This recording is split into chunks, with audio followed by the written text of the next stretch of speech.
So I should honestly throw this guy shouting at clouds out of the chat completely for asking whether or not that was Megadeth. Megadeth sounds nothing like that. Okay, sounds nothing like that. It's unfathomable to me. Unfathomable. Econoboy, how you doing tonight? How's life treating you? I'm doing all right, and frankly, I am absolutely amazed that since I debated Rob previously, my format for my stream pretty much automatically set itself up, so there won't be much boomerang around this time with my stream. Well, that's good. I'm glad to hear it. Phenomx, how are you? I'm good. How about you? Is that how you say that? How do I say this stupid name? Is it Phenomx? Phenomx. Phenomx? Phenomx is how I've been pronouncing it. I don't know. You know what? Just change it to Phoenix because Phenomx is stupid. Phenomx is stupid. Just put it back to Phoenix, man. I don't know. I think Phenomx is fun. Terrible. I thought terrible. it was Phoenix. I swear, was it not Phoenix? This my name is rebrands Phoenix. like every other week. I don't know what the deal is with this. I rebranded once. Once. No, it was Phoenix to Academic Punk to Phenomix now. I guess I rebranded on Discord. I changed my name to Phoenix. I didn't change any of my shit to Phoenix though. Killing me. I didn't realize I was walking into a Crucible veteran debate right now. I've been blindsided. Yeah, well, I mean, you deserve it. Econoboy, shout your channel out to everybody where they could find you. Oh yeah, shout out to myself, I guess, Econoboy on everything. Recently started streaming, so if you want to come and hang out with me, it's econoboy.com/live. Got my own website, so there you go. Now you know. Okay, and Phenomx? Yeah, you can find me on twitch.tv/Phenomx, also on YouTube Phenomx, and on Twitter as Phoenix. So for all of that, check that out. We do politics streams and debates and stuff. All that fun stuff. Great. So tonight, the debate topic is whether or not capitalism or socialism is going to end up destroying itself as an economic model. Phenomx, you were the challenger, so I'm going to let you open. But before I do, for 1999, Pluto is absolutely stunned into silence. And he gave me $20 to tell you guys that. Absolutely stunned. You know? Yeah, it was Wasp. How do you not recognize Wasp? All-time great bands. You're up, buddy. Go ahead, Phenomena. All right. In this debate, I'll be focusing on one of the three existential threats humanity faces in the 21st century, the only one which is impossible to solve under market capitalism, the tendency for the rate of profit to fall. The mechanism essentially goes as follows. In order to beat out their competitors, producers invest in increasingly efficient technology. These technologies provide a temporary gain in profitability for the early adopters, but as the technologies are adopted throughout the entire economy, the aggregate supply curve will shift to the right. As such, overall profitability will go down, leading to a bank run-like fall in investment and consequently wages and consumer spending. Government spending can raise investment after a crash, but profitability never returns to pre-recession levels. In approximately the year 2050, the rate of profit is predicted to approach 1/0. This coincides with the predicted development of generalized artificial intelligence, which can easily automate the vast bulk of the labor in the economy. At this point, recession will ensue until investment is either collectivized or monopolized. Within market socialism, this problem can be solved by having social wealth funds and national banks handle investment. Under state capitalism, a few oligarchs who happen to gain access to the first AGIs will be able to take over a falling recessive economy and concentrate power until investment can be considered planned. Outside of a few jobs in, say, prostitution, the only payments will be made at the whims of the state. News and media will be owned by the oligarchs and with the express intent of producing pro-oligarch propaganda and with the help of the AGIs in doing so. This will continue until the development of super AI, which will permanently solidify oligarch rule. The choice is simple: socialism or barbarism. Is that your open? Mm-hmm. Okay. So just to answer a question in the chat they're asking, because I often will say you have a 5 to 7 minute open, right? The reason I say that is because I like giving people choices, right? If you say a 7 minute open, they feel like they have to take the whole 7 minutes. If you say a 5 minute open, they feel like they have to take the whole 5 minutes. You say 5 to 7, it gives them some kind of window. And if you don't like it, fuck off. Econoboy, you're up. 5 to 7 minutes, buddy. All right. Yeah. I mean, I don't know if I'll take all my 7 minutes like I'm supposed to, like Andrew just said, but I'll probably get in a little bit shorter than that. But I would just respond a little bit, and then we could probably get into the back and forth. I would say that to give a bit of an overview, I would just say that I really don't think that capitalism is like unsustainable. Now, I think that what we might hit into in this debate is like, maybe my definition of what a capitalist economy is might meet Phoenix's definition of what a socialist economy is, kind of like the synth debate, where, we might actually agree on a lot of the prescriptions, and then we just disagree on what to actually call the final, state of the economy, which might be a bit, a little bit annoying, but hopefully that doesn't happen. A little bit more clash than that. And so to respond substantively to some of the points that Phoenix just made, I would say that in terms of AIs replacing most labor, I just don't know if that's really bore out, at least not in like the short term. I think that a lot of the examples of AIs or computers replacing human labor, they tend to either happen slowly enough over a period of time that people sort of more organically transition out of that and into other industries, or they're just so impossible to scale that they don't tend to actually happen in the first place. So I'm not sure necessarily how scared we should be about AIs or like automation replacing a bunch of labor. And in general, I think that what I would say is that even if that were to be true, I think that in general, the democratic institutions of sort of these, developed countries, capitalist countries that we see today are robust enough that we're able to enact certain policies that would help people take advantage of those gains and mitigate any sort of associated losses in employment. And so whether that be like more robust welfare benefits, or even like Phoenix said, things like sovereign wealth funds or whatnot. I mean, those are the types of policies that I think could be enacted under a capitalist framework. And by that, I mean a framework by which we have private investments and sort of actionable decision-making capacity. So based on your investment. So that's kind of what I envision in the future if we do see any sort of problems with automation or issues thereof. And that's my opening statement. Gentlemen, the floor is open. We expect the debate to run hour and a half before we get to audience Q&A. And then, of course, moderators always have their Q&A. We'll start with you, Phenomx. Freaking stupid name. We're starting with you. Go ahead. All right. So for the market socialism capitalism distinction, we should probably start on definitions before we get anywhere else. What are your definitions? I can give you mine, but I'll tell you, I've talked with Synth, and I think Synth's definitions are pretty strong.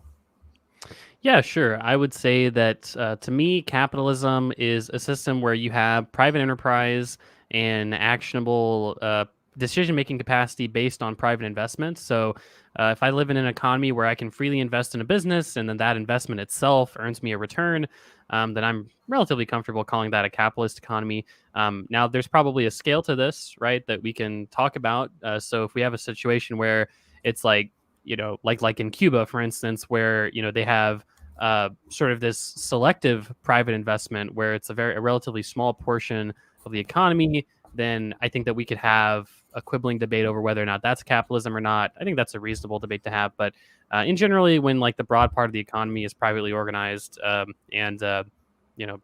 that you're, that private investment has decision-making capacity, is not all worker or collective ownership, then I think I'm pretty comfortable calling that a capitalist economy. So you would call like an authoritarian state a socialist state then?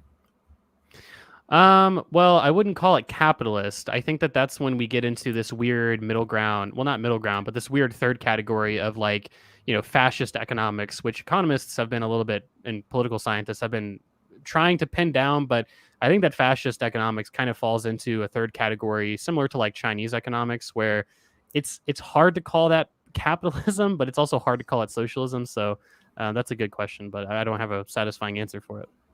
Okay.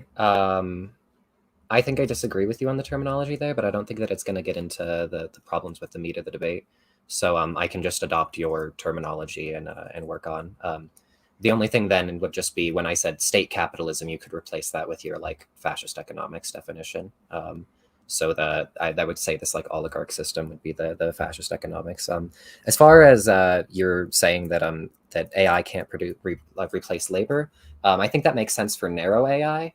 Are you aware of the difference between narrow and generalized artificial intelligence? Now explain it. Give me a lesson. Sure. Okay. So narrow AI is going to be AI that is geared to learn one goal, right? it's trained to accomplish that one task really, really well. Generalized artificial intelligence would be more like a human, where we're able to engage with a bunch of different tasks to satisfy a complex set of motivations and calculatingly accomplish long-term tasks and problem solve. Generalized AI would be able to probably replace the vast bulk of labor, since the most like physical labor is going to be able to be done by machines pretty easily, and generalized AI is going to be able to play on the running of those machines and repairing of those machines in effective ways. This is and the predictions, whether you use like expert surveys or bioanchor models, show that around 2050 to 2060 is when when the AGI is going to be developed, or a transformative AI. Yeah, I get that. I think that I would have two qualms with that, is that I feel like that if you asked any expert in any field to predict, 30 years in advance, and you trail that along, if we were to see what experts 30 years ago were predicting what today would be like in terms of technological advancement, we'd probably see a pretty broad variance in what they're predicting. And I'm not sure that what we see today is reflective of what sort of the technological innovators of 30 years ago could have imagined. In some ways, it's better than what they could have imagined. In some ways, it's not even close to what they imagined, right? And so I'm a little, I hate to be inherently skeptical of what you just said, 30-year prediction or 30, 40-year prediction from now of this incredibly advanced generalized AI being developed. But in general, I think that trend probably will hold true. And the next thing I want to say is that even if generalized AI became developed and became relatively robust by 2050 or 2060, I'm not sure it's necessarily the case that we would expect that to be incredibly disruptive in the labor market, right? There's kind of two things that maybe you have to sell me on. One is that the generalized AI can be deployed in an incredibly quick and cost-efficient way, and in a way that immediately disrupts many people's positions in the labor market 30 years from now. I think that what's more likely to happen is that this is developed over time. Businesses slowly adopt it, and instead of laying off like 10,000 workers the next day because they just implemented this new AI system, what's probably more likely is that they don't hire as many people for those new jobs, and so those people are sort of forced to self-select into other jobs. One example where you see that today is most of the grocery stores you go to nowadays are self-checkout, or like most of them are self-checkout, and we haven't been hearing about like this crisis of people getting laid off as cashiers. What we've rather heard of is less people are working as cashiers because less people are getting hired as cashiers. Now, those people aren't necessarily unemployed; they're just working in other jobs. And so those are kind of the two things that I think you have to convince me of to show me that this is actually a really big problem worth implementing socialism over. So I disagree with these claims, but I don't think that they're necessary. So I'm gonna just say, even if it's like 50 years from now, right? Even if it's 100 years from now, capitalism will eventually have to solve for this problem. And even if AGI doesn't do it, are you aware of the concept of super intelligent AI, the technological singularity? Well, I assume it's AI that's really, really good at doing stuff, but maybe I'm wrong. It is really, really good at doing stuff.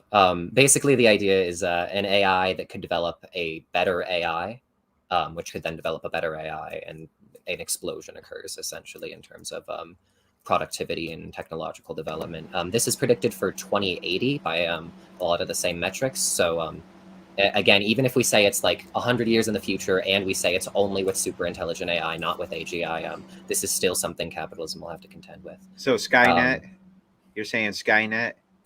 A little bit. I am saying it's a little bit Skynet-y. Yeah. So I just want to make sure I got this clear so that we can get to the core of this. I understand defining your guys' terms and this type of thing. I wasn't really sure when you had said that this was the subject that you wanted to debate, how it would go. But just to drive this home, your position is that artificial intelligence is going to be what causes this crisis in capitalism? Artificial intelligence will lead to in mass increase in productivity, which will drive profitability down to essentially near zero, through the tendency for the rate of profit to fall, coinciding with the capital output ratio, the efficiency of the technology in each period. With the with the broad tendency and understanding that profitability goes down as a trend as technology gets more and more efficient at production, that the fact that this would make it the level of profitability in terms of measuring it of like labor to profit is infinitesimal. It's like almost irrelevant. Got it. So this is not just an economic debate; it's a technology debate. All right. I just wanted to make sure that we got this clarified for the audience coming in, what we're really arguing about. So now I have a much better understanding. I'm sure Econoboy does too. Econoboy, the floor is yours. Yeah, sure. I mean, to respond to a little bit of what you're saying, I think that again, we're making pretty bold theoretical assumptions on the progression of technology and the capabilities of that technology, right? Again, I think that if you ask experts from the 1950s or children from the 1950s to imagine a society that we live in 2021, again, in many ways, it's a lot worse off, and in many ways, it's a lot better off than they could have imagined. Like the transformation of society across these long periods, 30 to 50, 70 years, what you're describing, I feel like I'm very much skeptical of any of those projections. But I think that in general, what I would advocate is that I'm not sure that our democratic institutions are necessarily going to become worse in a world where we have relatively advanced AI. And insofar as that exists, I think that that's when you'll start to see policies that are, engaged in the type of redistribution necessary, such that people don't riot in the streets and have their basic standard of living met and are able to have some amount of sort of upward mobility. And whether or not you call that society socialism or capitalism is probably up for debate. But in general, I think that the society that we know today of free enterprise and entrepreneurship and private investment, I don't think is like structurally threatened by the type of society that you describe, where you've got super productive AI doing certain things in the economy that that sort of replaces the ways that we currently do those things. Okay, so there's a couple things I want to address there. The first of which being, is your position just that like we shouldn't look to the experts? Is your position that there's just no way to know? No, I think that what I'm providing skepticism for is the idea that experts are saying in 30 to 70 years we're going to have this incredibly advanced AI that replaces most jobs. I think that what's more likely the case is that this is either like an offhand comment, it's not based on pretty rigorous, at least relatively rigorous things, or it's probably a prediction that's been made for a long time that hasn't tended to take off, and that's kind of what I'm skeptical of, because I'm not sure it's really possible to make almost any prediction this far in advance and really put much weight to it. Okay. I mean, we can look at like bioanchors and the way that technology develops in relation to that stuff. If you want me to like send you an article on that, the survey, if you look at either the broad population or just the top 100 researchers, like they seem to be pretty much in agreement. It seems really, really unlikely that these technologies will never be developed. Again, even if they're not developed soon, this is still something we will have to contend with. These are the best predicted timelines for it, but that doesn't necessarily mean that they're like accurate, right? Just as long as it happens at some point, it's something that capitalism has to contend with. Yeah, sure, but I guess let's just take that as a given that one day we're going to have to contend with this super powerful AI that can sort of obviate the need for most human labor, or like a really large portion of human labor, or maybe even all human labor. And so, from your perspective, what are the types of policies that you would essentially want to enact to deal with that coming, catastrophe? So yeah, I would want to encourage worker cooperatives in the economy. I would want to establish national banks. I would like to have the social wealth fund invest in the economy heavily. I would broadly advocate for more democratic investment structures. That's the important part. Yeah, sure. So on a sovereign wealth fund, I guess we can talk about that a little bit more. But on the first two, I'm really confused. Like, so if the problem is that like the majority or a really large percentage of human labor is being obviated by this AI, how does having more worker cooperatives solve that problem? I mean, now it's just worker cooperative labor that's being obviated by AI, right? So the main problem with this is that it drives the profit rate down, right? As it maxes out supply curves, it also minimizes down profits and makes investment in a typical market structure basically inviable. It seems to predict and be very, very clearly preceding and causal to recessions based on a lot of empirics. What predicts recessions? Maybe I missed it. Profitability, like rate of profit, the amount of money that they get per investment. Okay, sure. I guess I'd have to know the exact metric that you're talking about, but I'm sure that there's a lot of things that you can correlate recessions based off of. Like, for instance, people right now, they're correlating high oil prices, right? When you have high oil prices, you end up with a recession. Now, does that mean necessarily that high oil, like just having high oil prices causes a recession? Well, probably not. Probably what it means is that the implications of having high oil prices are really the things causing recessions, and it's a more complex story. And I'm sure that probably something similar is the case with with profitability, and the recessions happening after, I guess, profitability goes up. But in general, I'm not sure I had a satisfactory answer on, like, say that we have a society that's not, like, say that today we had a society that's 90% worker cooperatives in terms of businesses, and like 90% of people work at worker cooperatives. And now let's say that this same society is faced with the problem of, we've got this super powerful AI that is blowing out our ability to produce things. How is this society better equipped to deal with this problem than the society that we have today? Two things. First of all, with the GDP memes, the profitability, actually, there's good empirics. I'll send it in chat. That profitability precedes the other things, and that it's a better predictor than other things like aggregate demand in terms of things. The cause seems to be the order basically seems to be a rise in capital output, a fall in the rate of profit, leading to a fall in investment, leading to a fall in GDP and wages and such. Well, sure, but again, that capital, like, these things aren't held. Again, I think this is more a narrative, but it's the implications that matter there, right? So, like, when you say a rise in capital output, right? So something's causing that rise, right? It's not like you just exist in an economy where capital output just increases, right? And so, what I would guess is that the thing causing that capital output to increase, the thing causing that rate of profit to either fall or decline, these are the factors that are actually causing, recessions, contractions, expansions, booms, rather than just like the metrics themselves, right? But Sure, to be fair, I have to review this this paper. Maybe it's robust, but I'm sure there might be exceptions here. But yeah, if you can find a problem with methodology, that'd be interesting. I've been throwing this at a lot of people. I haven't been able to find anybody who's had a problem with it. Well, surely you don't have any expectation that he would do that live, though. No. But there does seem to be a correlation here.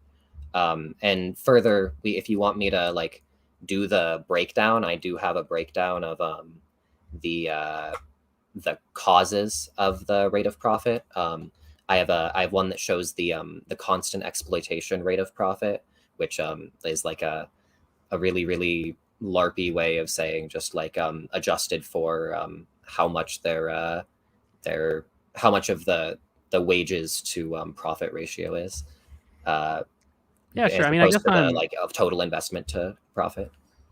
Yeah, I guess I'm looking. I mean, on I think it's the first graph that they link here, and perhaps lower on down they get more into it. But I mean, it seems like based on this graph, there doesn't really. It seems like recessions are more what's causing profitability to go down, which is maybe what you'd expect. Like, obviously during a recession, profits will decrease by quite a bit, and then it seems like we have periods where profits decline for even a while before we have a recession. And then weirdly enough, this data set seems to only go to 1980, or no, I'm sorry. I guess we have to scroll down to see the other part. But yeah, I don't know. I'm not really convinced presently by this. But on the next point, when it comes to worker cooperatives, I guess, how does a worker cooperative society deal better with the problem of an AI basically blowing out the economy? So just on the specifics of that graph, it's hard to see because it's a pretty wide time frame. The measurement is it's 4 to 5 quarters prior is what they found is when profitability precedes recession by 4 to 5 quarters. Obviously, you're not going to really see that on this scale though. As far as how worker cooperatives help, by removing the profit incentive from investment, by making it a democratic structure, by moving to like national banks, that you can mitigate a lot of the problems with drops in investment because of profitability.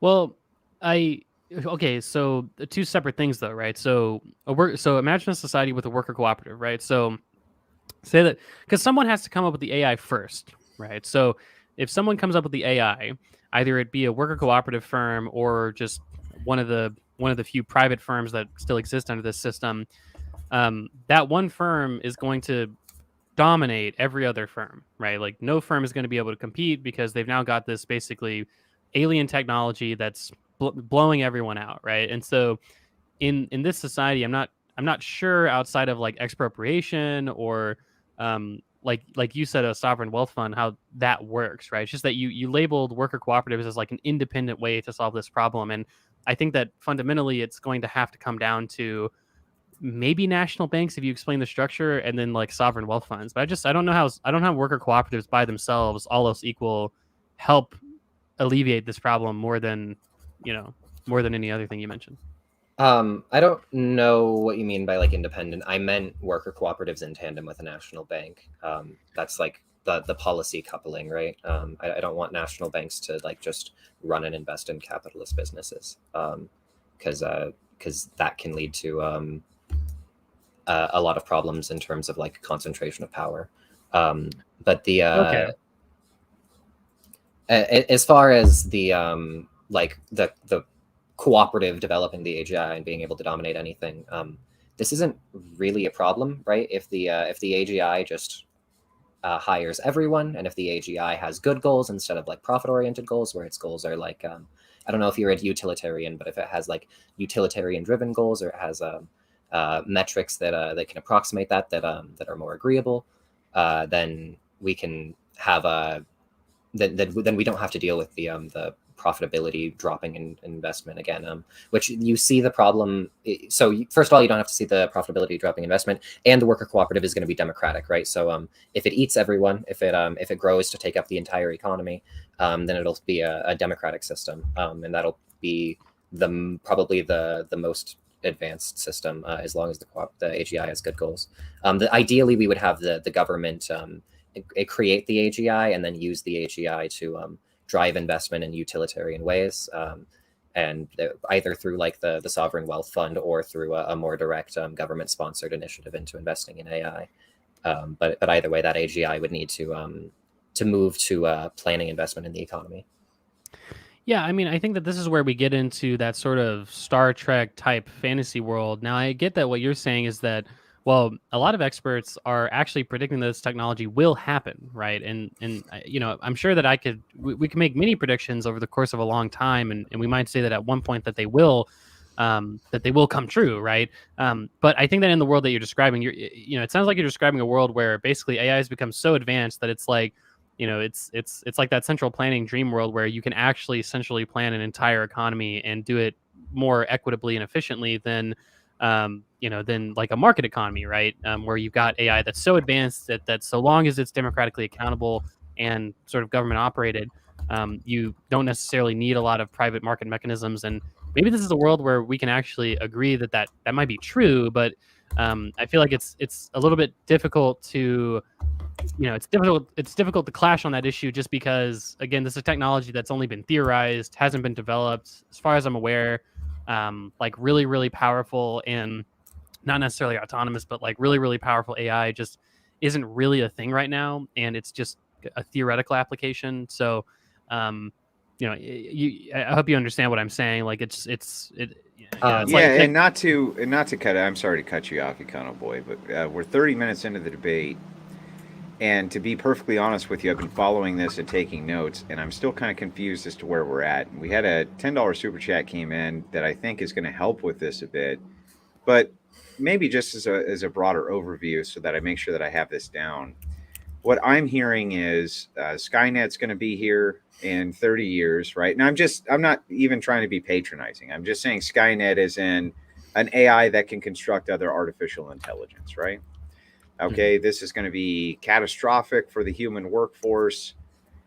But I'm not really sure how the socialism comes in to fix any of that, right? The worker co-ops, the stuff like this, which maybe kind of leads into how does your system deal with the exponential gamification of behavior, which leans itself to competition and capitalism via ubiquitous mirror world tech. I think Jim Bob might be more big brain than me. I think I might have been outsmart. I have no idea what this question is asking. I think he's trolling a bit, but I think that was his point, right? Is he's saying like, look, the Econoboy is kind of trying to drive this point over and over, and I kind of need it answered for the debate to move forward, which is he's saying, look, this is future tech that you're talking about and how it's going to impact us 30 or 40 years down the road, and he really needs an answer from you as to how your policies are going to stop an AI from going through and even with worker co-ops and stopping it. And that's where I'm getting hung up too, and I think the audience is getting hung up. So maybe you could kind of flesh that out for us a little bit so that we can get into it. So the two basic functions that we're going to be talking about are going to be the profitability problem and the job loss problem. So the profitability problem is instantly solved by socialism, because when that AI drives down profitability by making technology insanely efficient, by driving the rate of profit to insanely low metrics, we can or by driving it to like 1/0 essentially, we can't do market investment anymore. So now we have to move to planned investment. I don't think that would be like a necessarily a centrally planned economy. I guess Econoboy probably disagrees. But I would like for like index funds and cooperatives to compete. And with the competition as far as like the job loss problem, this is solved. This isn't solved under socialism. It's better under socialism than capitalism. And we can talk about whether the government will be more responsive and whatnot. I don't think we ever really got into the role of AGI in producing propaganda. But the job loss problem is essentially solved by, or it's not solved, it's mitigated by the fact that workers are going to be more likely to be compassionate to each other. There are good metrics on this than capitalists who own the business. Cooperatives are better for their communities in general. They're just more likely to work towards that. Plus, social wealth funds will be able to fund robust welfare states to help facilitate difficult transitions. Yeah, sure. I mean, I guess that all that I would say is that I don't know if a sovereign wealth fund is necessarily incompatible with like a sort of capitalist mode of production. At least, again, if we define capitalism as essentially an economy where you can privately invest, there's relative private ownership. There's no economy that's perfectly capitalist or perfectly socialist. Obviously, I assume that Phenomx will agree with that. And so it's really, if we agree on the prescription but just disagree on the degrees, that's where we maybe the more granular debate could be a little bit more interesting. Like, just because again, there's some people that think like, a sovereign wealth fund should control like 80% of the economy, whereas I'm more of the, maybe like 10 or 20% camp. So, yeah. It would need to national banks, or cooperatives funded by national banks and sovereign wealth funds would need to encapsulate enough of the economy that profitability, the drops in profitability wouldn't cause constant recession. To do that, I think you would probably have to have like 95, upwards of 95, like 99 even percent collective ownership, democratic ownership. I think that there's like plenty of room for like small businesses and like things like that could also be managed under national banks that could be run in probably capitalist formats, or like that they could be loaned to by national banks. I mean. But the vast bulk of investment in economy would have to avoid this problem of profitability. Yeah, sure. I guess I get what you're saying. I don't know if I necessarily agree. I mean, okay, so I think that there's a lot of problems generally with the assumption that this project or this technology will necessarily cause profitability to take a nosedive. Because again, I think that we're assuming that the adoption of this technology is relatively quick in nature. Not sure that's necessarily true. I'm not sure there's not time for the bulk of the economy to sort of react and to absorb those types of shocks over an extended period of time. And move into other areas of the economy that might be less amicable to this adoption of AI technology. The second thing, which builds on the first thing, is that I'm not sure it's necessarily the case that the AI technology is like broadly applicable in every aspect of society or business, right? I think that what's more likely is that there are some sectors of the economy where it's actually very, very effective. And then there's some sectors where it's actually not very effective at all. It just kind of depends, right? So, for instance, we can imagine like manual labor, right? So like, how would it be the case that an AI could do manual labor? It might not be the case, but then you might just say, well, they might design robots that could do manual labor for us. It's like, okay, well, I guess if we're at the point in the debate where literally AI can theoretically do literally anything, well, there's no way to defeat that argument because the end response is like, well, the AI is just going to be able to do that because it's like a really, really good AI. It's like, okay, well, I mean, it's sort of like it's like having a debate about whether or not Batman could beat Superman in a fight. It's like, okay, well, they're both made up characters, right? So it's a little bit difficult to move on from that point. So those are kind of the two issues that I would have in that analysis on the assumption level, which we'd have to go from there on. Mm-hmm. Yeah, I guess I wouldn't consider them made up characters. We can get back to that though. As far as you're not sure it will cause falling profitability. Again, I can send you the constant exploitation adjusted rate of profit. What we see is that the only two factors that seem to drive profitability are the more efficient technology drives rate of profit down, and lower wages, higher profitability in ratio to wages drives profitability up. Those two factors seem to account for the vast bulk of it. Other than that, there's some slight things that you can mitigate as far as the moving of capital to financial sectors, where the rate of profit stays high, even as the actual industrial sector seems to drop. There's minor counter tendencies, but those two things seem to account for 90% of the rate of profit. So a technology like a super intelligent AI that is explicitly defined by the fact that it can develop a more intelligent AI would be explosive and exponential in productivity, right? It would be able to constantly exponentially grow in terms of productivity, which leads to the problems. As far as the AI tech being broadly applicable, I'd like to know what job you don't think an AGI can do. We can get into the specifics of that. It seems pretty clear, though, that an AGI is going to be able to solve problems like a human would, with the ability to take in a bunch of different factors and do generalized problem solving, and be better at it than humans because they're they're much more intelligent, right? They're much smarter. And the as far as the manual labor, the vast bulk of manual labor is already automated, right? The jobs that are going to get automated are going to be like Andrew's job, right? Where he's the mechanic, he makes sure that it all works. Thank God. If the mechanic job, if the problem solving, if the figuring out what's wrong and making sure that everything's in line can be solved by a computer, then a lot of these problems can get solved. Again, you can point to it as a fantasy land, whether we use whether you want to go down the methodology or just appeal to the experts. I think both of them show that AGI is in the pretty near future and is definitely something to contend with. It doesn't, to me, seem like a Batman versus Superman thing. I don't know if you want to go down the bioanchors meme. Well, no, I mean, I think the reason it seems like a Batman versus Superman thing is because you're basically saying that this technology will exist and it will be able to do these things, and it will be able to do these things in a cost efficient way that it's broadly adopted sort of incredibly quickly overnight, right? And I think that these are three basic assumptions about technology that I think have been made in many contexts over the course of human development, and they've never been true, at least not all three at once, right? But I get what you're saying. You're saying that... Can you list them again? Sorry.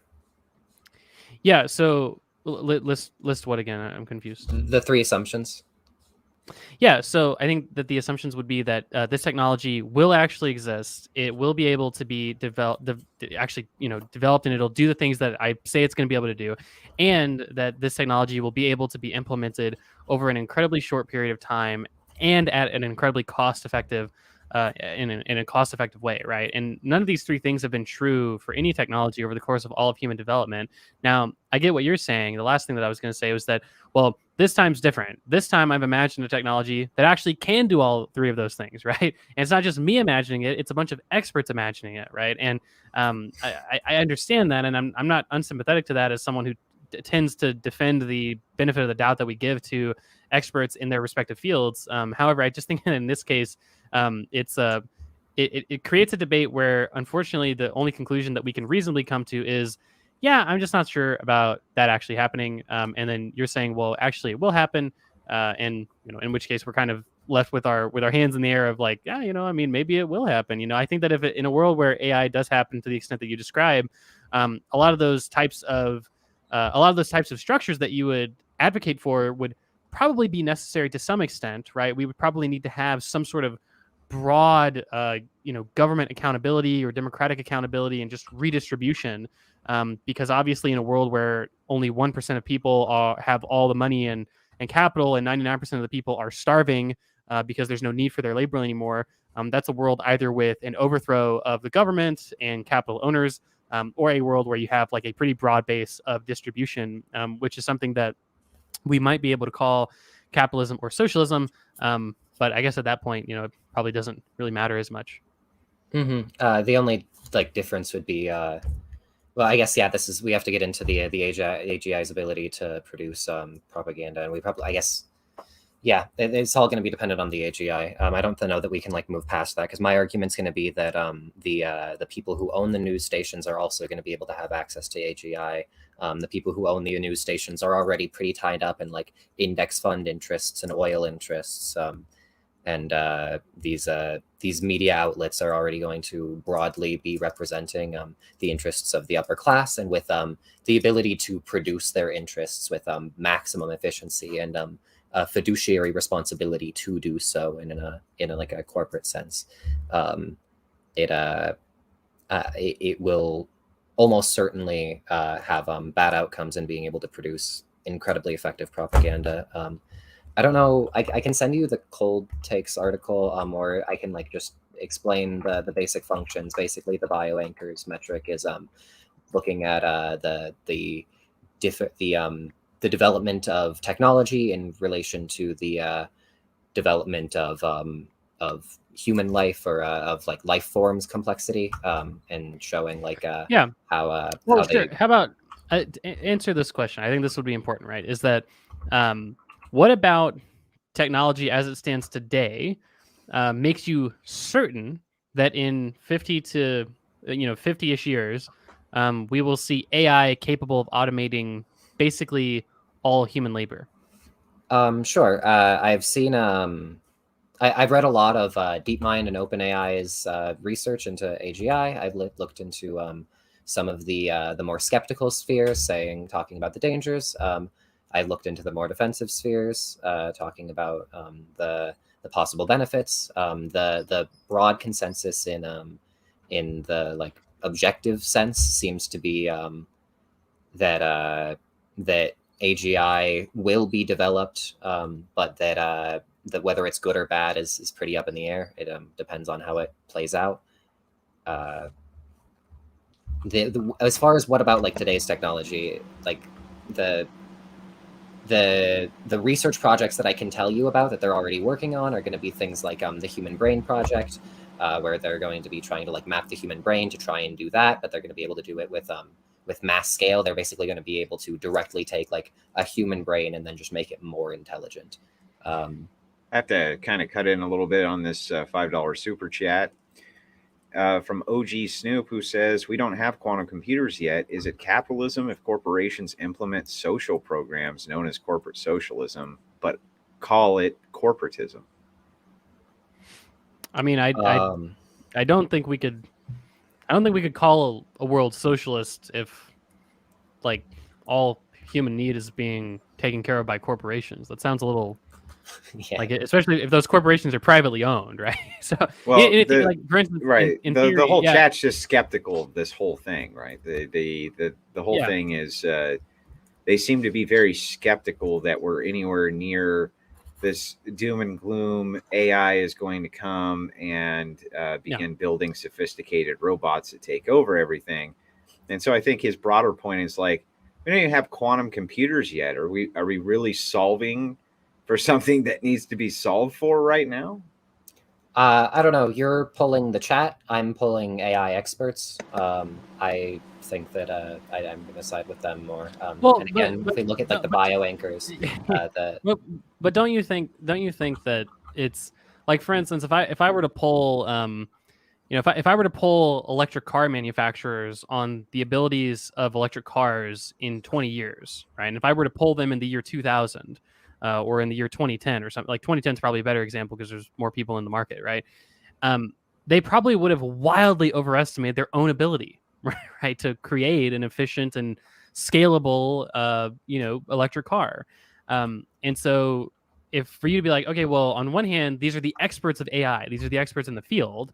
Um, that is true. That's one thing, but also they're the people working in the field who are trying to sell this technology to capital investors and to banks, and to they're trying to obtain investments. And so I'm just not, or research grants or whatever it might be. I'm not sure that it's reasonable to say that, well, all the AI engineers are saying AI is going to be crazy, because I feel like, again, the motivations there and the motivations of many people that developed many different technologies has been to sort of over promise and under deliver oftentimes. uh, For Jim Bob says for $10, Pheno, if your system resulted in a world where human beings become mining rigs, would you still advocate for that system? mining. I don't know what he means by that. It sounds bad. Probably not. Right. Well, so you might wonder, like, why am I interjecting chat and super chats right now rather than the end of the debate?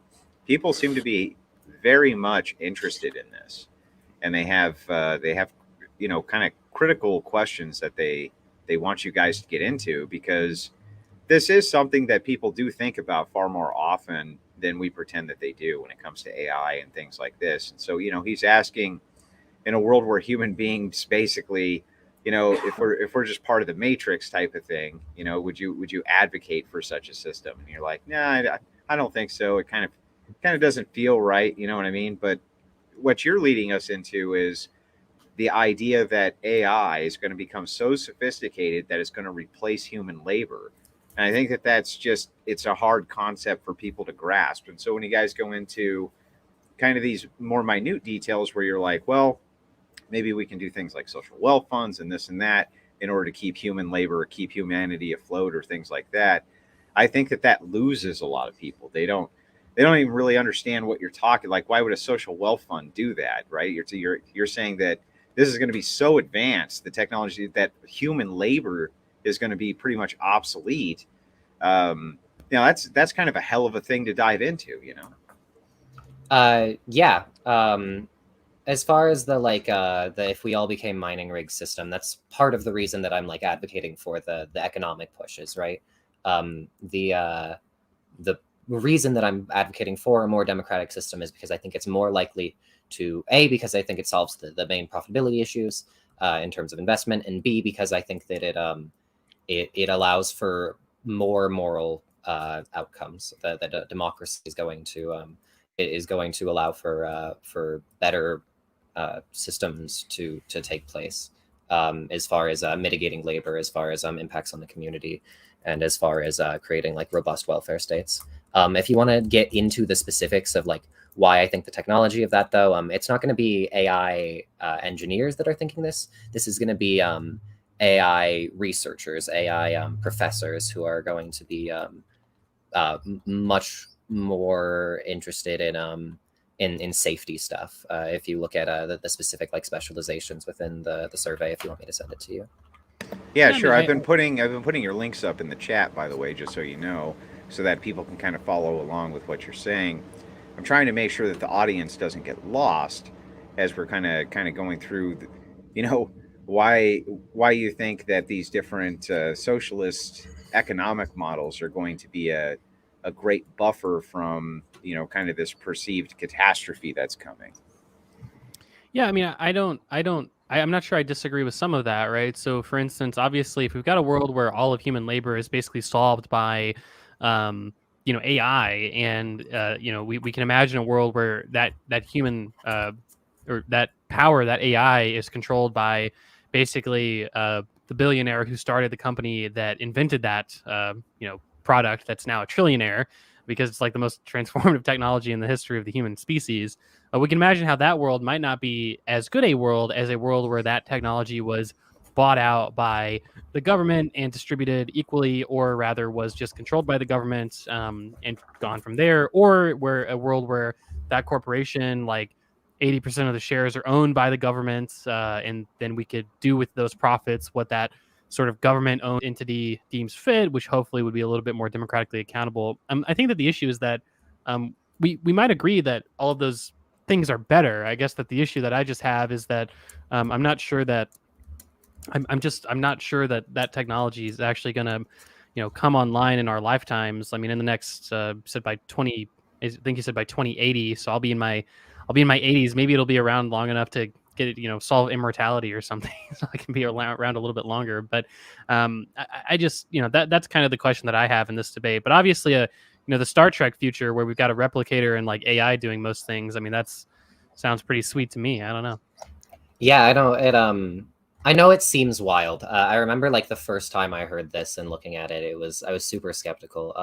I think the Cold Takes articles do a good job of contextualizing it so it doesn't seem so wild. And as far as showing like comparing biological anchors and the development of biology to the technological anchors when human technology catches up with those things, how those timelines line up, and how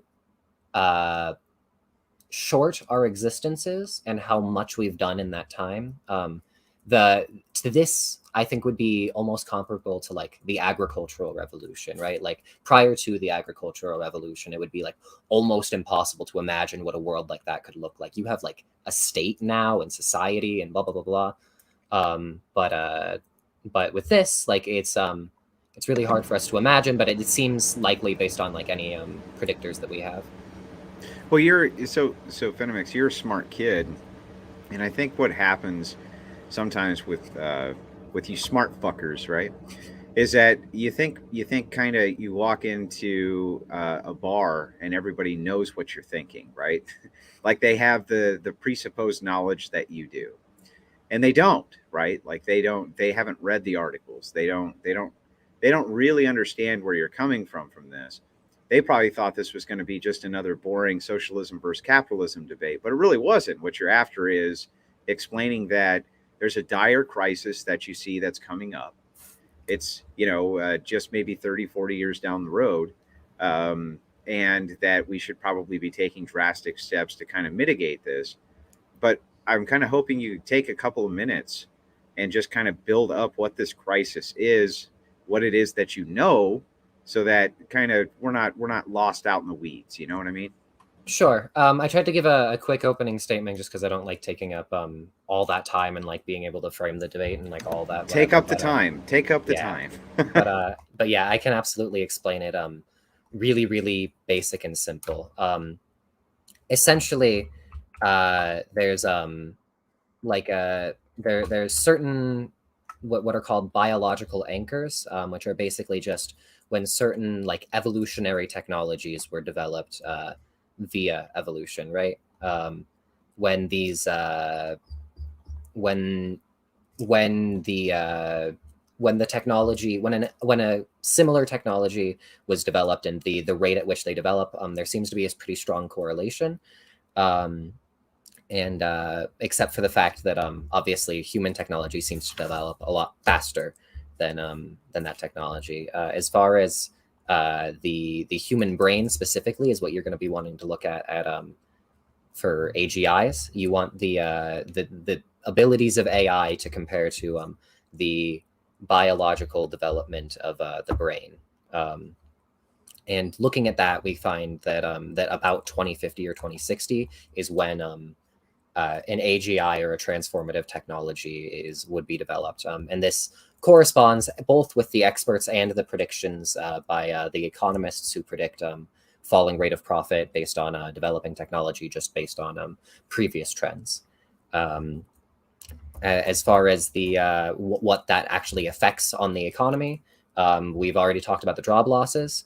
The main thing is that when you have a supply and demand curve, when you increase productivity, the supply curve ends up getting moved to the right. It appears that there's a long-term trend of increased productivity driving down profitability over the long term, as the price of the product that you sell gets driven down because you made a more efficient technology. The early adopters of these more efficient technologies get an increase in their profitability. That's what the incentive to invest in it is. But as it gets distributed throughout the economy, the supply curve adjusts and brings you below previous profitability rates.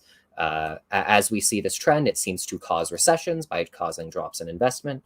From here, we see this drop in investment lead to drops in GDP and wages and the recession problems that we have.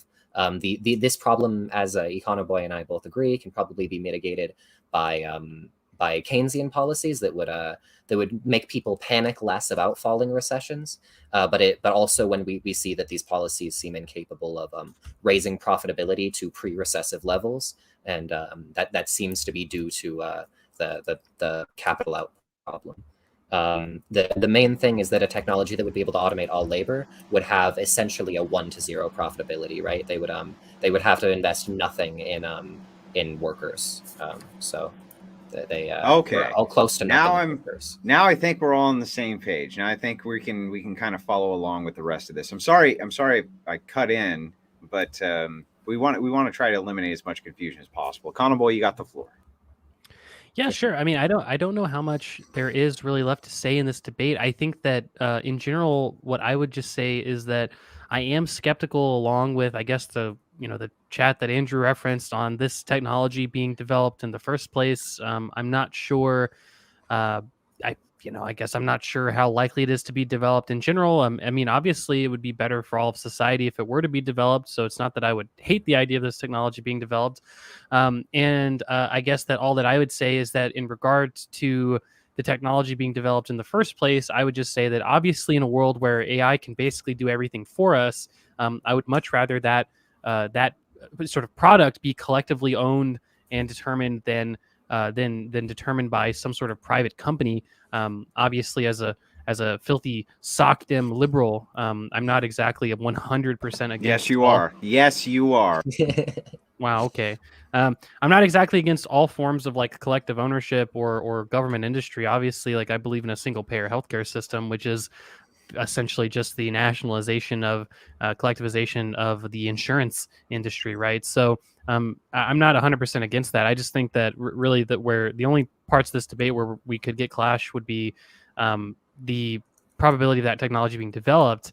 But it seems like we've kind of hit rock bottom on that. So up to you, Phenomx, where you want to go from here, or Andrew as well. I think there's a lot to cover, actually.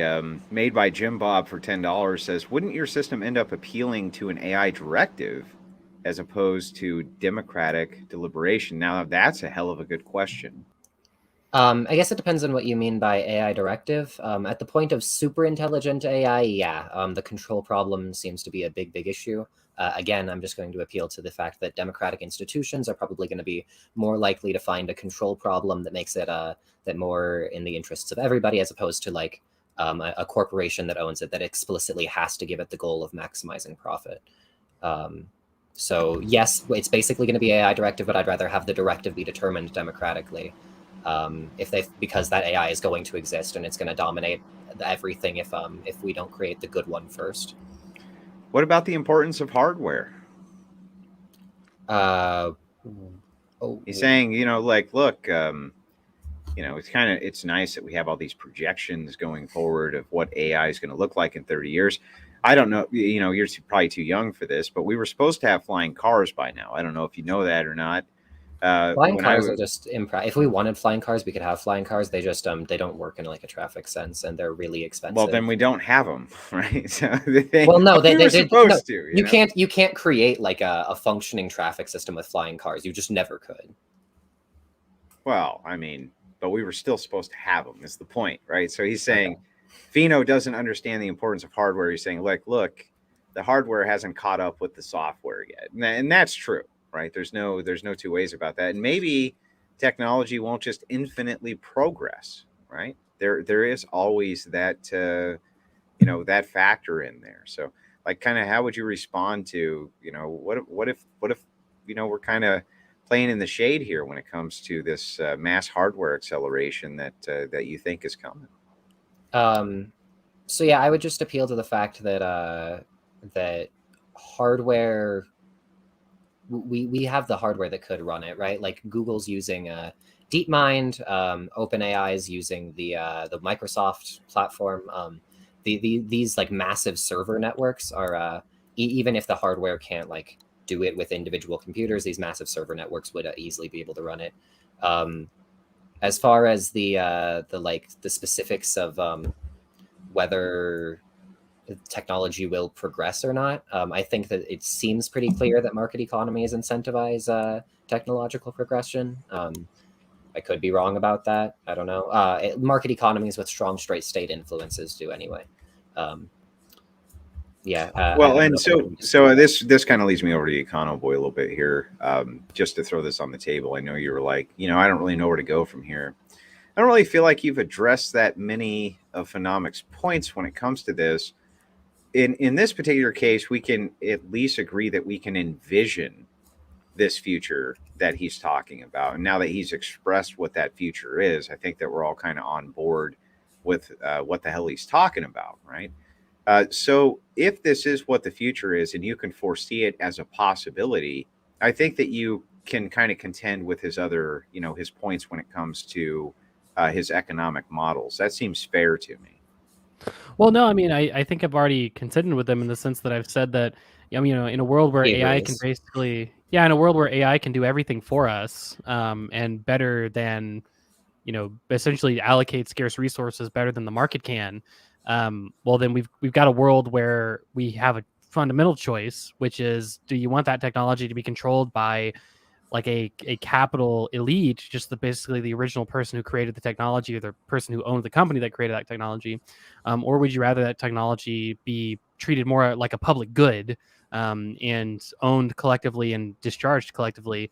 And I think that we seem to agree on that. It's just that my main disagreement is that I don't really foresee that technology being developed, certainly not with any pace, really. I think that, in my lifetime, that seems pretty aggressive for a prediction, but I could be wrong, I guess.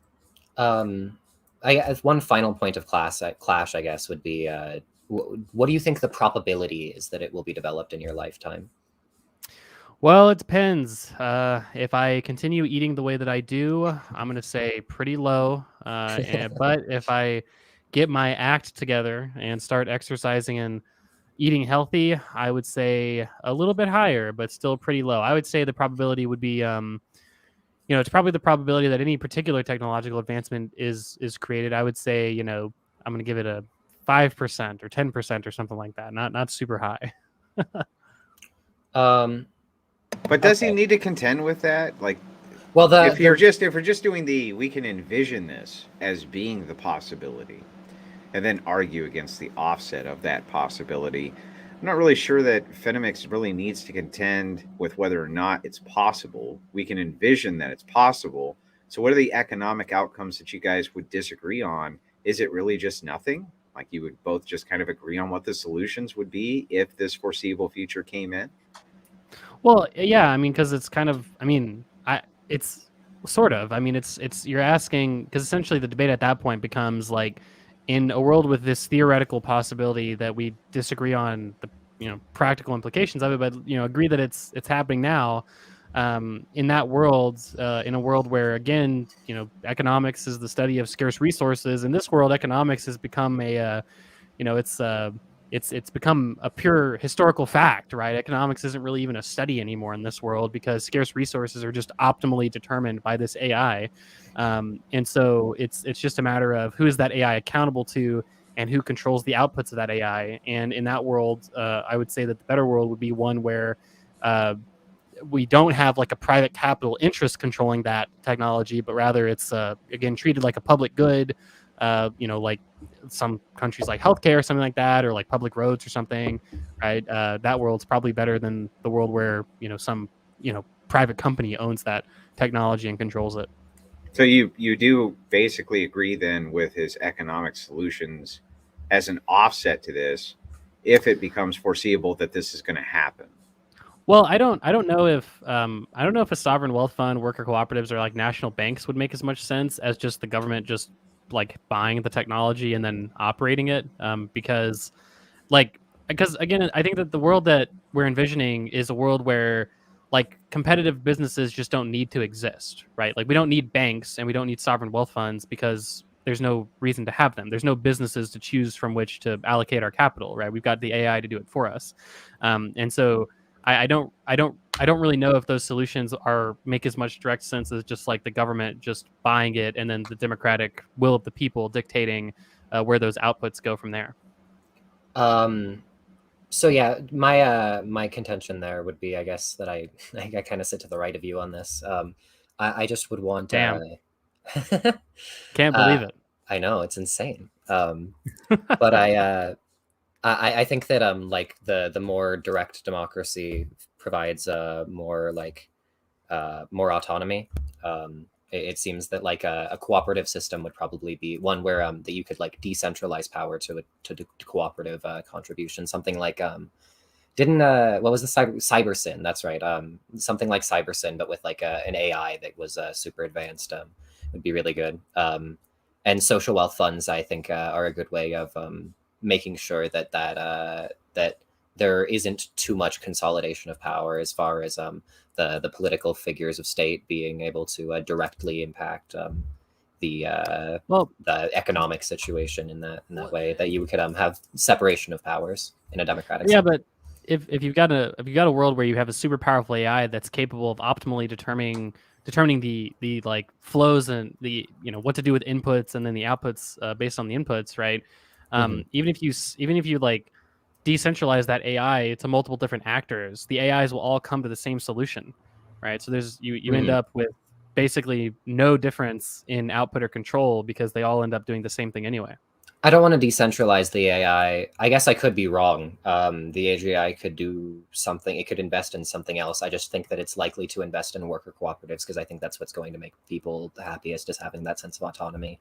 If there's any labor at all that needs to be done, I guess if you like automate labor, I'm okay with certain nationalization projects and broadly moving towards like decommodification if there's literally no labor. But I guess that's where, like, in a world where the AI can't do everything for us, and in a world where you still have some amount of labor that's like left over, I think that this is just a world where we would agree some of those superstructures are necessary. Like, sovereign wealth funds, I think, make sense today. I think that encouraging cooperatives makes sense today. National bank, it kind of depends on what you mean by national bank, but in general, right? I think that a lot of those structures make sense today. And it's just probably a matter of what you call the finish line. If we were to call a society like Norway socialist, well, I think that, I guess you can call many people socialists at that point, but I'm not sure that Norway would be considered socialist, even though they have a pretty broad amount of collectivization. And in a world where AI does like a lot of stuff, but then you've got the rest of the economy sort of competing out for a bunch of other things, whether it be based on like labor or what they want, like consumer products and stuff like that. I think that's where you end up with probably some mix of like private and social investment that, similar to what we have today. From what I understand, I think Norway is more like a 50-50 economy, but it's probably the most socialist country we have in the world. That said, I don't necessarily disagree that just broadly letting the AI do its thing is a bad policy. I think that giving the like just on either way, that's like socialism, right? That's the point of the debate still stands, that you have to have some sort of planned capital allocation in this society. I think that we're not going to disagree too much on this. I don't know if you want to if you want to take specific disagreements on why you just think the experts are wrong on Well, this I've got one. to ask but I've got to ask so many questions here. Right? Okay. So, Go for it, Andrew. because this is bothering me. So we're talking about Star Trek world here, basically, where like Econoboy saying, we've got replicators and this kind of thing, right? But your guys' whole socialist thing is an expansion of democracy is good, right? And so, from my perspective, it's like, struggle is part of the human condition, and what makes us kind of autonomous, right? It's what gives us the most distinctions is, my struggles versus your struggles versus his struggles, that kind of thing. Wouldn't this kind of necessarily bring, the kind of personal autonomy down to, the zero threshold? You just have eliminated struggle from society. What would be the point in being alive at that point? I don't think so, right? I think that an AI that was developed with good goals would be one that made you feel autonomous, right? That seems to be something that most people really, really value. In fact, I'm a liberty utilitarian. My goal is to maximize liberty. So in my ideal world, I would want the bot to maximize autonomy, maximize liberty. But I don't know how much I'm going to be able to sell people on that, so I can work with proxies on people. I mean, also, like, the people, like, if we do imagine, like, Star Trek, right? Like, the people of Star Trek have replicators, but they still have a lot of personal struggle, and they still have, their ability to adventure and go out. It just seems like in the Star Trek world, well, they had to make something interesting, right? It had to be like, the show wouldn't have been interesting if they were just like, nobody's hungry and everyone's happy, right? Whatever. I'm saying that I think that you're saying part of the human condition is struggle, right? I just think that those struggles shift from, like, less baseline, like, I need enough food to eat and water to drink, and they shift into more, you could say, like, fanciful struggles where it's like, I want to go out and adventure, I want to go discover, I want to do this and that, passion. You're still also going to have, like, emotional struggles, like relationship struggles and things like that as well, right? So I mean, I don't think a society where, like, the AI optimally basically plans the economy, I don't think that's a society where you have, like, all human suffering or struggle abolished. Right, but this Ironically, point that's made, by Destiny's crack dealer, right, which is, bro, this guy actually wants the Matrix. That's actually what's going through my head as you guys talk about this, right? Like, First of all, hold on. This sounds very Matrixy. Like, if you could remove all of these elements from society that you would consider bad, or the AI could centrally plan everything better, or this type of thing. That you would do it, right? Like, you would take the blue pill. Well, no. So the idea is, if that technology is out there, it's either going to be owned by a democratic or a private institution. Our argument is just that democratic institutions are going to be better than private institutions. There's no way to stop it from being developed. Yeah, and I just want to say, Destiny's crack dealer, you're one of my chatters, and I just can't believe you went and donated to the Crucible instead of your boy. Can't believe it. Wait, did I say that he donated? I just said his comment was good. Oh, never mind. Okay, yeah. I forgive you, Destiny's crack dealer. He didn't. Yeah. And now you can't blame him for being in the superior chat. But that aside, right? That aside, it sounds like you guys have a lot of consensus on this. You know what I mean? And maybe that's a good thing, to actually see some consensus for once, where both debaters aren't trying to stab each other to death with a verbal knife, right? But I do think that this topic captures people's imagination, because they do kind of think ahead to this possibility that, there might be kind of these artificial brains that are kind of centrally dictating everything. And if you look at the kind of the conspiratorial mindset right now, they already think that there's like these intergenerational families that control all the show, right? And they have for hundreds of years. It's no wonder that people are so interested in this. And so I think in some ways it's kind of soft to just talk about, here's an economic approach. This is inevitable, but if it is inevitable, here's the best way to economically manage it. It's like there's a much deeper conversation here to be had, I think. If there was some way to stop it, I would be impressed.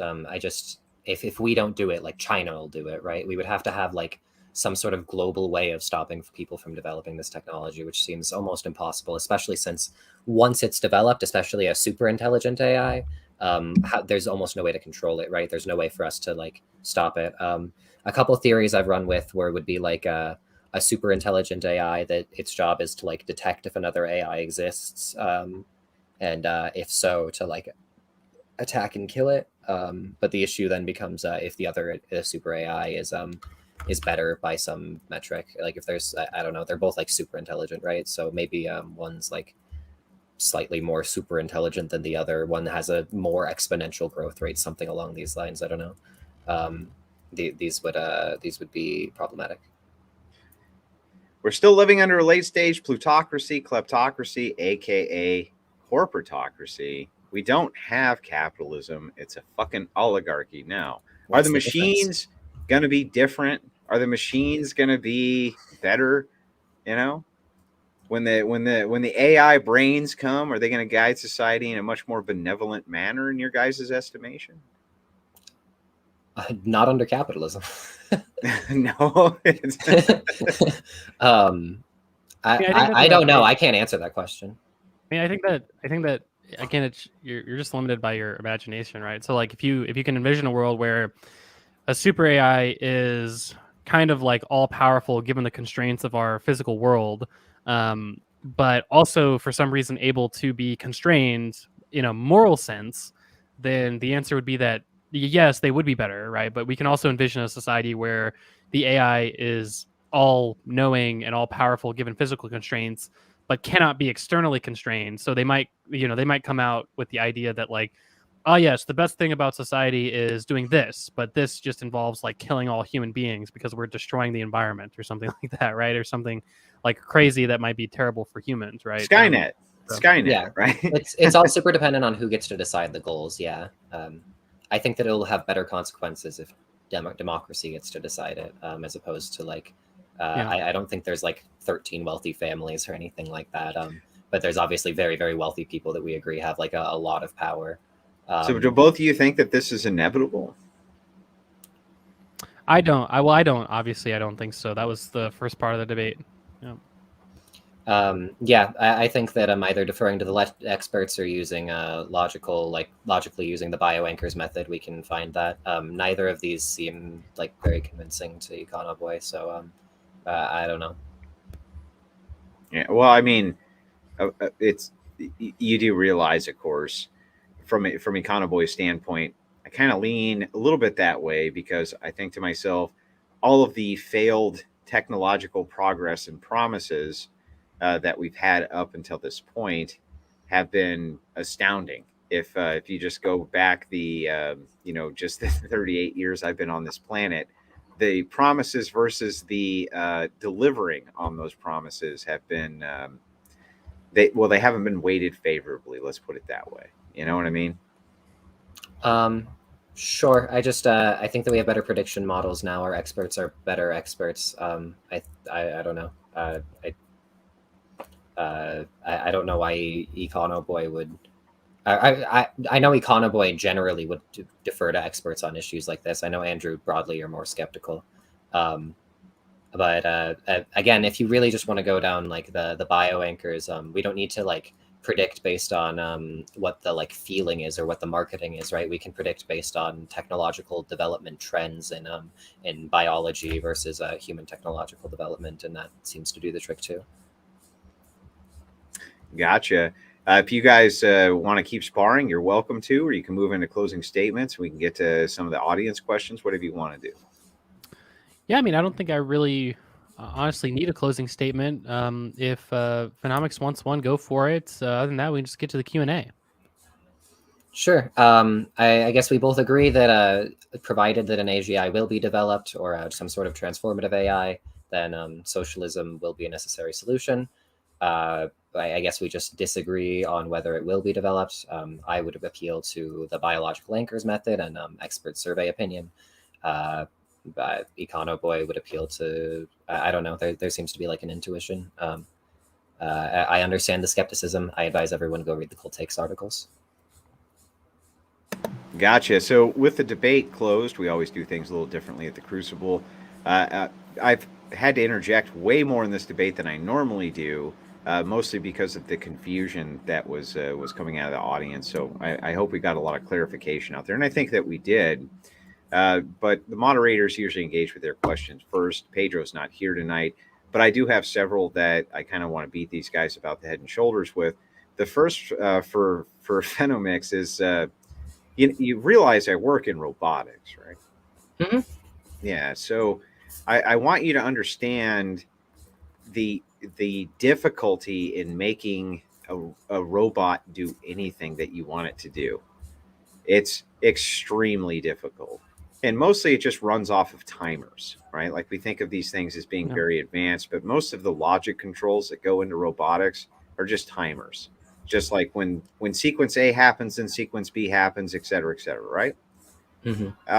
It's hard for me to picture some of these plants I walk into are still using 1970s technology, 1980s technology, you know, suddenly being overrun by this advanced AI that's building these sophisticated robots that are able to actually take the human labor element out of it, considering how easy it is for just a simple conveyor to get stopped up, gumped up, messed up.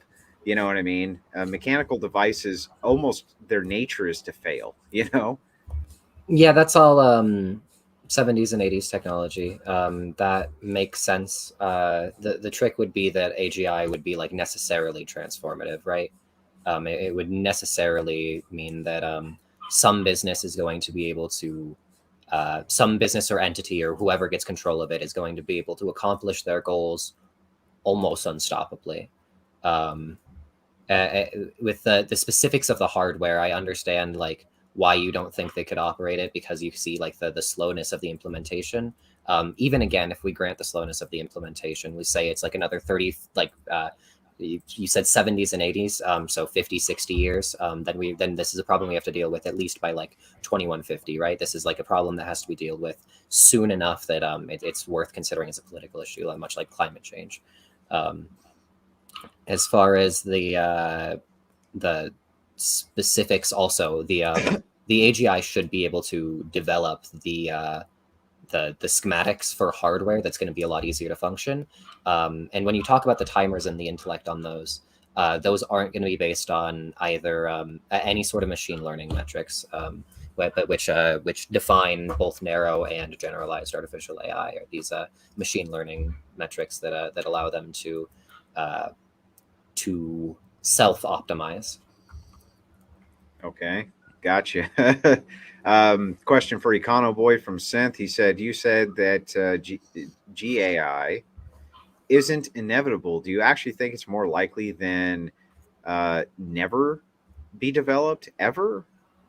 God damn, can you people learn how to type out a question? You got Andrew here just struggling his dick off to try and read through your grammar nonsense. All right, let me just put that PSA out there. Now, to answer your question, Synth, if I understand the question, you're basically asking, is it more likely than not that generalized AI would be inevitable or developed? And the answer to that is I'm honestly not sure. I mean, I know that AI has current applications with regard to the way that Phenomx describes it, where generalized AI is basically AI that is more human-like in the sense that it can plan long-term based on like a complexity of inputs. I mean, I'd imagine that would get developed at some point in a probability sense. Like I would say, it's probably more likely than not that it'll get developed, but I'm not sure that I would say that it's inevitable though. At the Crucible, how can Skynet exist without quantum computing?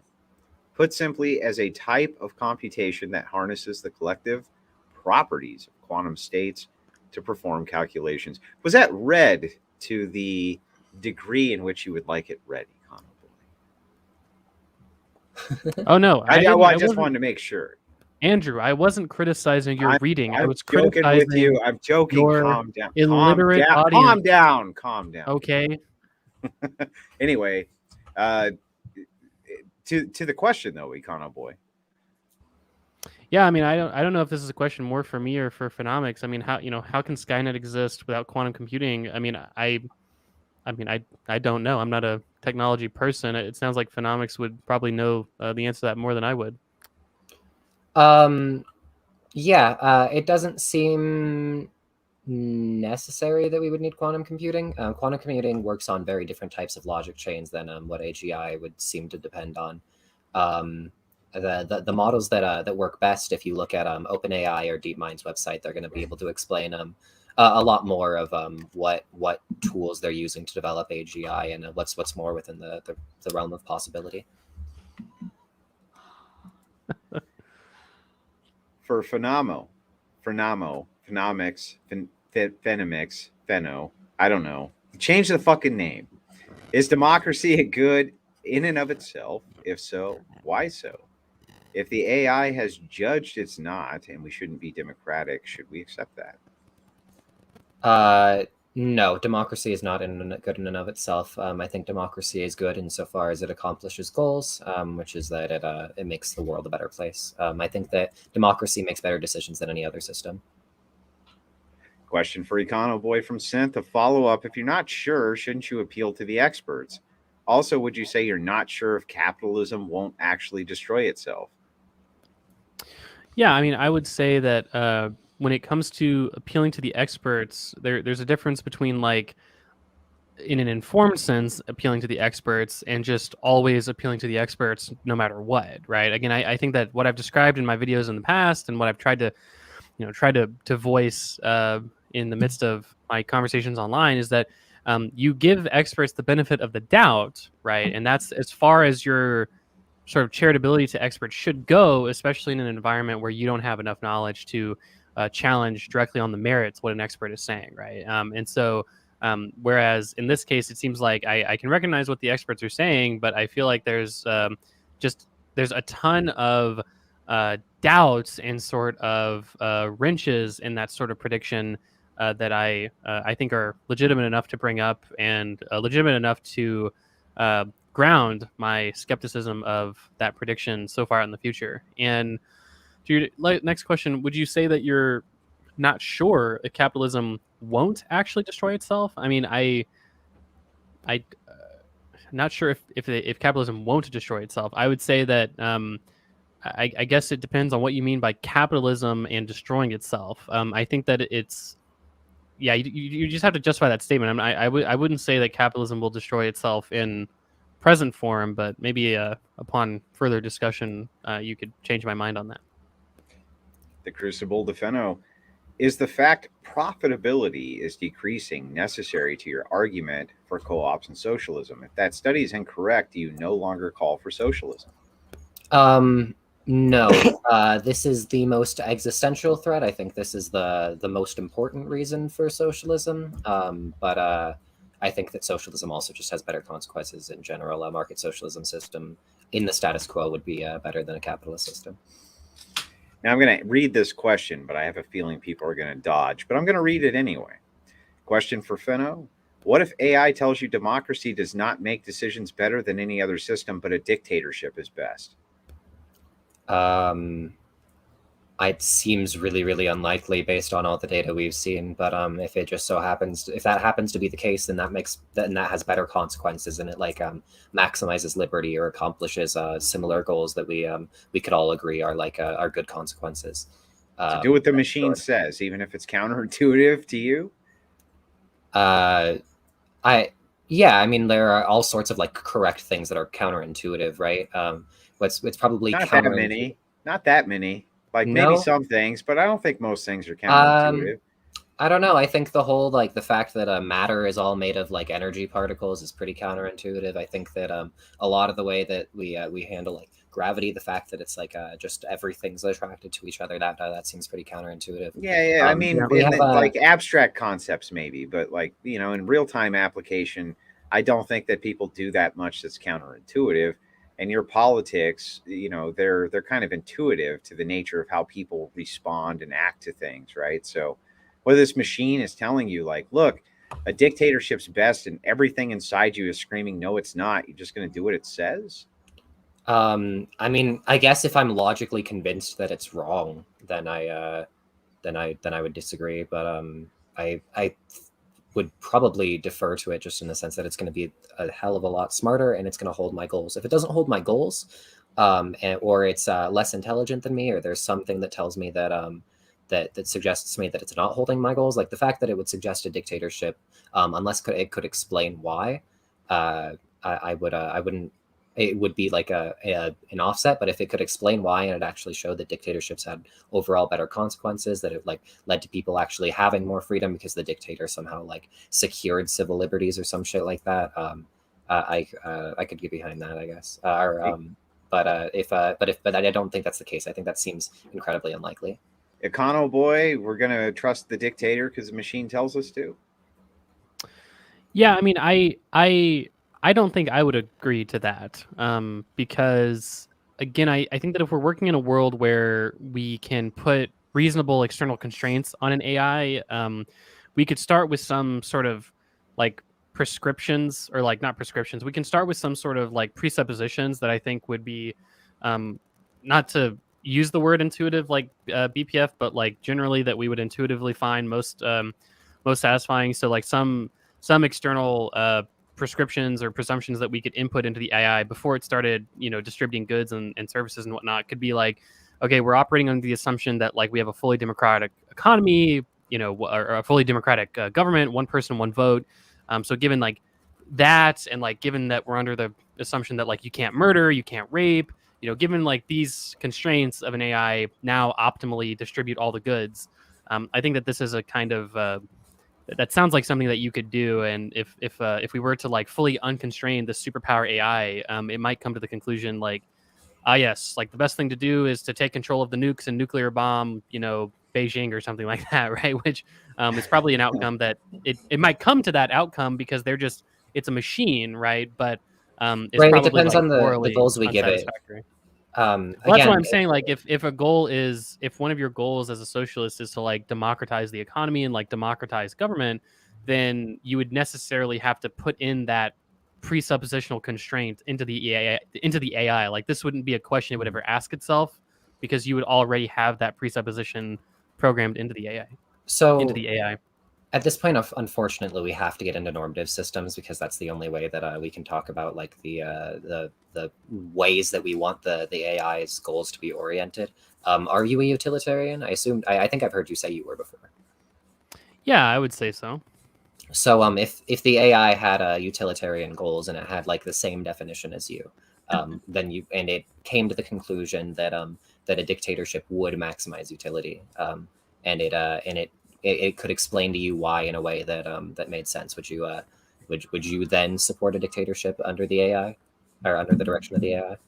Well, I think most people's utilitarian calculus tends to come down to material well-being, right? Or like positive liberty, right? And so insofar as your positive liberty is enabled by your material well-being, which is an argument that many soc dems, left of center people would make, then I would say that so long as the AI is optimally distributing, output, and creating output, then there's not like necessarily a reason for political economy to mesh in that regard, right? It doesn't make sense why we would say like, yes, AI that is now democratically accountable, that's optimally, distributing output and creating output. We're now asking you sort of normative questions about how the government should function, because in theory, the government and the economy can now be essentially completely separated, right? Because we've got like but this an economy is under that the runs assumption itself. it has such restraints. Mm-hmm. Yeah. I mean, because the chances are you would have to give it like completely utilitarian goals. You couldn't just give it economic influence goals, unless what I would believe, I would assume this would be correct, right? I would agree with you that the AI is most likely to say that that democratic governing is the best, right? Because I agree that that's most likely the utilitarian outcome, because I agree like my utility is going to be super based around that positive liberty definition. But if it could somehow convince me that a dictatorship would maximize positive liberty, and it had the data to show that, which is the only way that this like hypothetical scenario would exist, unless it was a bad AI, one that I wouldn't support in the first place, then yeah. So basically, you crazy motherfuckers want to make a utilitarian AI that controls the mass distribution for the most utility for the most people. Well, I mean, I don't think either of us want to create it, right? We're just trying to work. Well, no, prediction. okay, but it's created. That's how you want to program it. Oh yeah, personally, if I was programming like the AI, what I would say is that we would probably inject some amount of like presuppositions into the machine, and then hopefully we would give it the goal of maximizing positive liberty based off of those presuppositions. Because again, like if we programmed in like an absurdist utilitarian calculus, like yes, just the most good for the most number of people, we could end up in that world where like half the population is like nuclear bombed and we eat their bodies for. But we have a happiness or whatever. utilitarian calculus. Bentham came up with a utilitarian calculus, and it's fucking garbage. How would you ever come up? Well, with hold a on. We don't utilitarian need to calculus? reference somebody from like the 1700s. There's plenty of systems that we can use. There's plenty of equations that have been developed now that we know can that we can use to scale like the amount of good that's given to any individual person that would appeal more to our intuitions in terms of This equality. shit's all subjective, though, right? That shit's all subjective. Like, I don't think so. I think that utilitarian morality is an objective system, but I mean, if you want, I can go into the like why I think it's the only system that is both rational and impartial. Oh, it's not the only system that's rational, but and impartial. We can get into that for sure.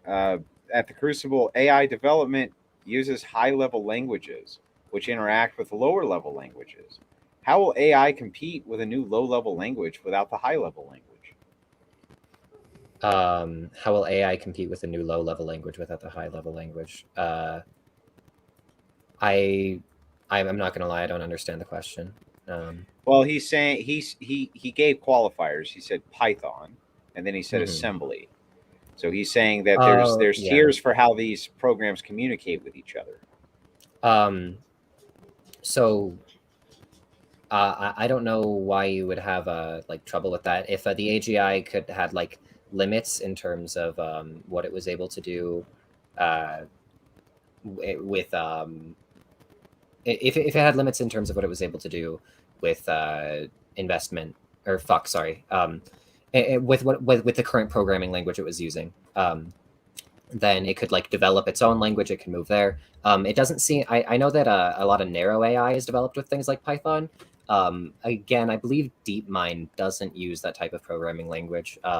I think that DeepMind and OpenAI and Blue, the Human Brain Project, tend to develop like entirely unique systems. I think a significant number of them are like are programmed unique languages, like from binary. I could find you a source on that if you want it.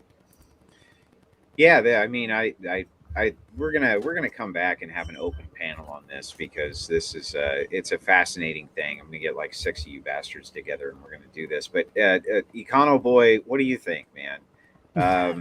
Does AI development use high level language which interacts with low level language, and how is it going to compete with new low level language without high level language? Yeah, I'm not a computer scientist, so I really don't know. I don't know the answer to this question. So yeah, I have no clue at all either. No. This debate was surprisingly fun. I appreciate you guys coming on. Surprisingly, what do you mean by that?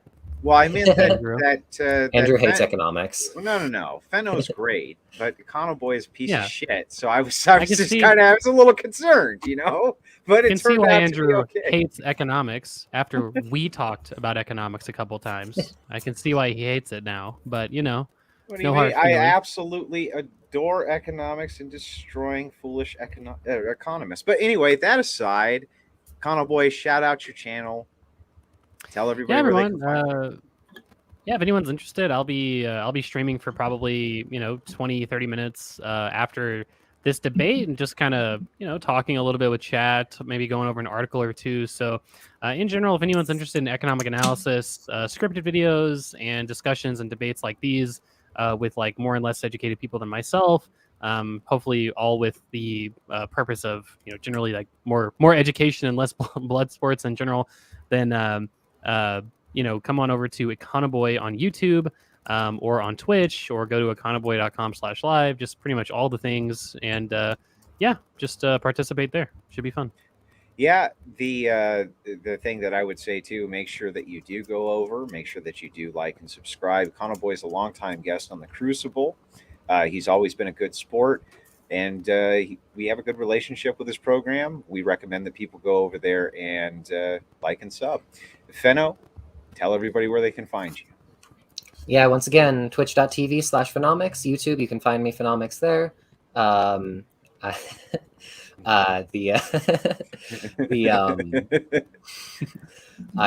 also on Instagram as Phenomx and Twitter as Phoenix, or Phoenix and at Death by Airwave. Before we close this debate, I do have to ask Econoboy, are you going to upload the synth debate?